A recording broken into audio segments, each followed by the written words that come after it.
Hello, I'm Milca, nurse practitioner in primary care, and this is the kind of conversation I have with my patients every single day.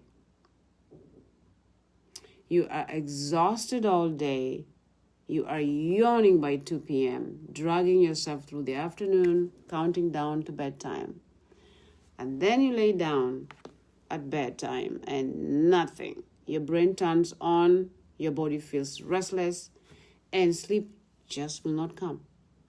If this sounds familiar, well, you are not broken, but something is out of balance, right? This pattern has a name. It is called tired but wired, and it is one of the most common things I see in women in their 40s and their 50s. So, what is actually happening? It almost always comes back to cortisol. Cortisol is your primary stress hormone. In a healthy rhythm, cortisol is high in the morning and helps you wake up, feel alert, and ready to move and get ramped up for the day. Then it gradually declines throughout the day and is low by evening so that your body can shift into sleep mode. But here is what happens in midlife.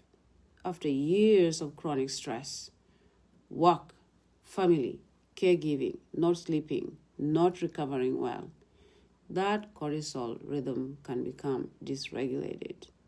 Instead of dropping down smoothly in the evening, cortisol stays elevated, or it spikes again later at night. So by bedtime, even though your body is physically exhausted, your nervous system is still on the go mode. You feel wired, alert, like you cannot switch off. And the harder you try to sleep, the more frustrated you get. And frustration raises what? Cortisol even more. It becomes a cycle. Now, add perimenopause into this mixture. Estrogen and progesterone both influence how your nervous system responds to stress. As these hormones shift, your stress response becomes more reactive. Things that never used to bother you at night suddenly wake you up. Your threshold for winding down gets lower and your cortisol rhythm harder to regulate. So, what actually helps? The goal is to signal safety to your nervous system earlier in the evening, before you even get to bed. Here is what it looks like in practicality. Protect your evenings from stimulation. Screens, news, stressful conversations, and work emails after 8 p.m. all tell your nervous system to stay alert. Winding down starts at least an hour before bed, not 5 minutes. Eat enough during the daytime. Undereating keeps cortisol elevated.